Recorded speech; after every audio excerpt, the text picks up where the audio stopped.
Hi, thank you for tuning in. This is Damali with Weekly Wisdom here at Forerunner Counseling.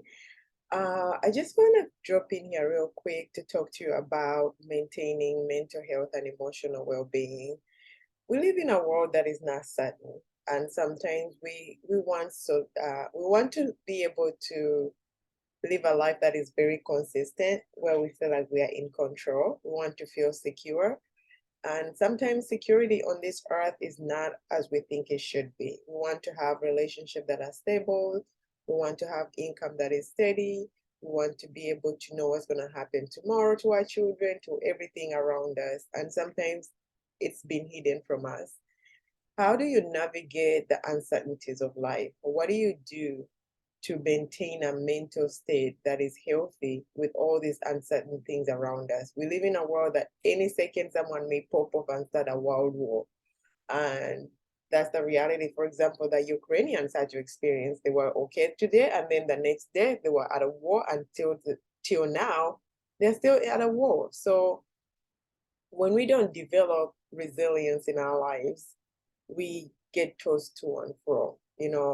One of the things I think in the scripture it says about tribulations, trials, and tribulation or suffering. We don't want to suffer. And we do everything to make sure that we are okay and we don't suffer and everything will be fine in the future. But we sometimes are not necessarily successful. But it teaches us that suffering causes us to persevere. Persevering causes us to endure. And when you learn to endure, you learn to learn to hope. And I want to talk to some of you that are going through very difficult times. And sometimes it's very difficult to endure. Sometimes it's very difficult to persevere. And sometimes you're in a place where your hope has deferred. You don't know how to hope again. You don't know what to believe again. And things are just up in the air, not knowing where it's going to go. I just want to encourage you that no one is exempted. I tell my clients this all the time. You may be the president of the United States with all that power. You may be rich like Jeff Bezos or Elon Musk or one of those billionaires out there. No one, or you may be under the bridge, not having a home or anyone around you. Our suffering is going to look very different, but we all do suffer. I don't want you to think that your suffering is uniquely you in a sense that you're the only one suffering.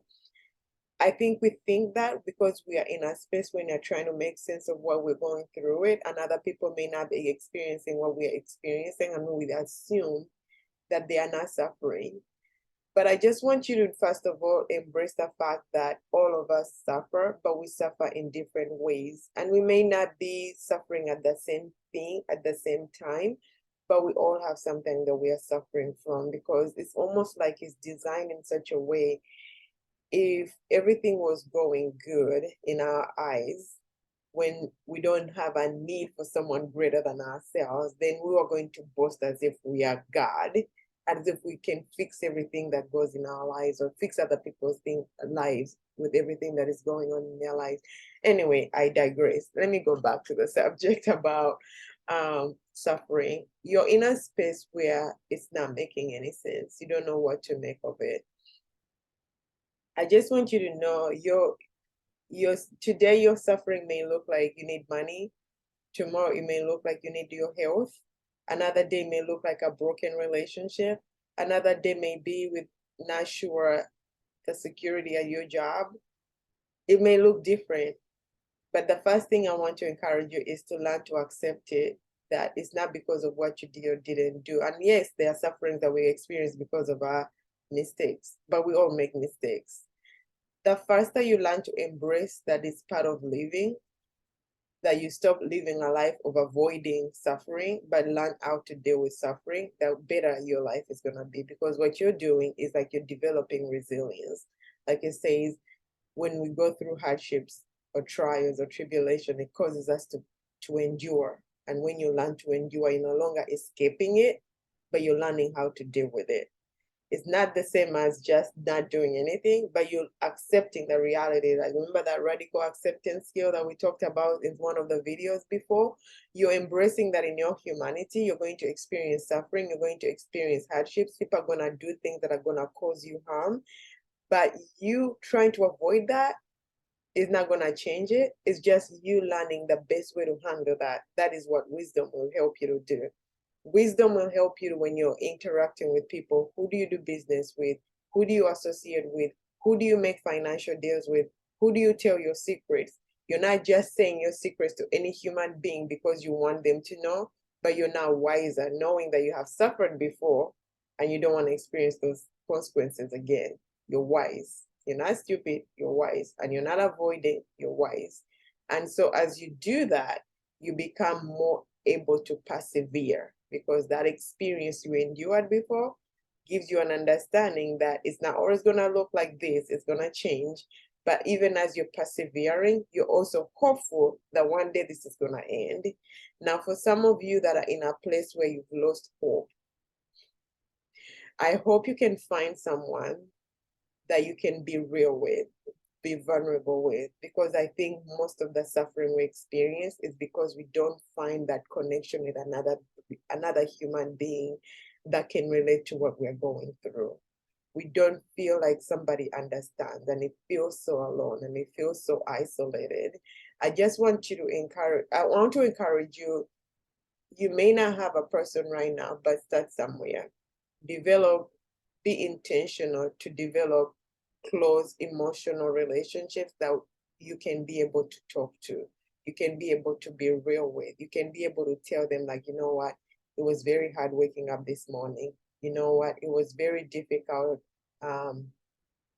last night, whatever the situation may be, because part of the suffering is when we are isolated from connectivity, from connecting with others.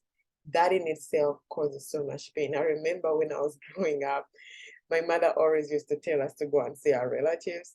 I mean, when you're in the States, maybe in other cultures, it may not seem like how they do it.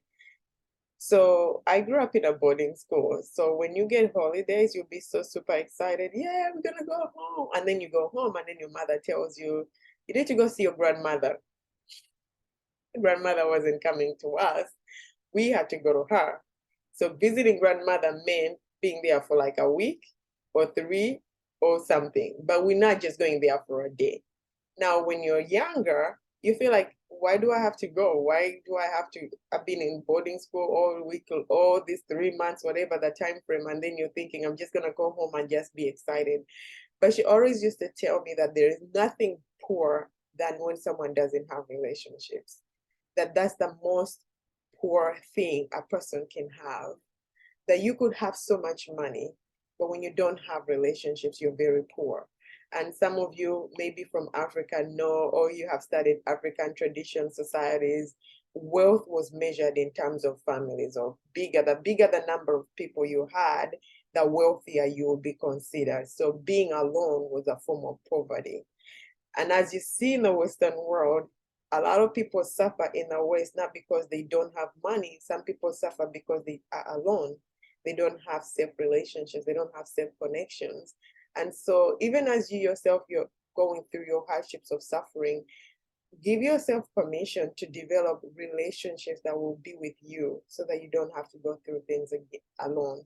You, even if you're not married, even if you don't have children, give yourself to others so that you yourself can be available to them, and also you will develop people to come to you. You know, there is that, I think it's a proverb, a scripture that says that when you give, oh my God, I'm forgetting that's the way it is phrased. You know, I don't want to ruin it, but I also don't want to just say it out of its context. Yes, this is what it says. He who doesn't show, if you don't have friends, in other words, it means that you don't show yourself friendly. Okay? That may be difficult to process, but that's the reality. If you don't have friends, this is also an indication to yourself that you're not friendly to others. You have to be intentional to develop friends and relationships and connectivity with others so that you feel not alone.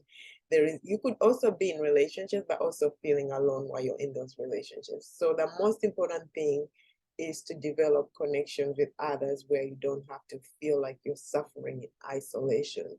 This is where people end up committing suicide sometimes because they feel like they cannot be real, they cannot be naked with themselves, and they cannot give themselves permission to be naked and vulnerable emotionally with somebody else.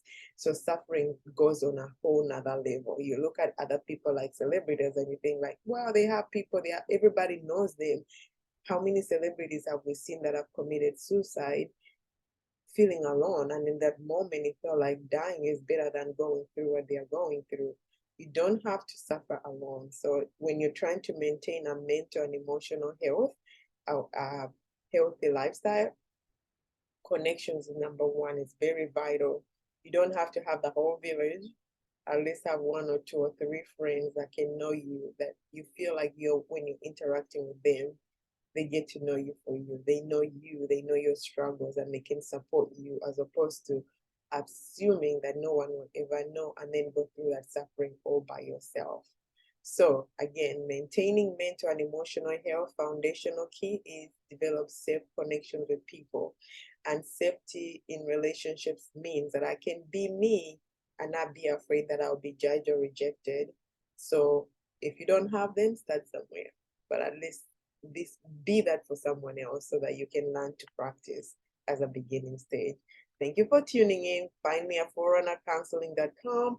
Comment below, subscribe below, forward to a friend, be encouraged, and I'll talk to you in our next video. Thank you.